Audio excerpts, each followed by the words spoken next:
Hello everyone, চলো আজকে দুপুরে মেনুতে কী কী আসলে তোমরা লেগে শেয়ার করি। এই যে এটা হলো মসুর ডাল, পেঁয়াজ দিয়ে মসুর ডাল করছি। আর এই যে এটা হলো মাছ ভাজি। আজকে যেহেতু মাছ ছোটো মাছ রাখা আছে তো ভাবলাম একটু মাছ ভাজি রেখে দিই। তারপরে এই যে দেখো মাছ চচ্চড়ি বানাইছি, এত টেস্টি হয়েছে খায় কি কমু। নিজে বানাইছি, নিজেই তারিফ করতেছি, অনেকটা ভালো লাগছে যেহেতু মাছটা অনেকটা ফ্রেশ ছিল। তারপর এখানে হলো লোকাল মুরগির ঝোল। তো আজকে ঝুলঝুল করে রাখছি, যেহেতু লোকাল মুরগি হলে একটু ঝুলঝুল খাওয়া ভালো লাগে, ব্রয়লার হলে গ্রেভি গ্রেভি টাইপ খাওয়া ভালো লাগে। তো কার কীরকম জানি না, আমগর তো লোকাল মুরগি হলে একটু ঝুলঝুল দিয়ে খেতে ভালো পায়। তার লেগে আমি এখানে সুন্দর করে ঝুলঝুল করে মাংসটা বানিয়ে আনিছি।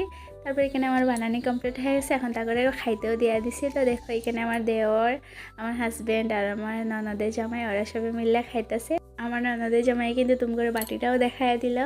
তারপর ভিডিওটা কীরকম লাগছে অবশ্যই একটা কমেন্ট করে জানাইও। আজকের লেগে এতটুকুই, দেখাবো নেক্সট ভিডিওতে। Tata bye bye, love you all.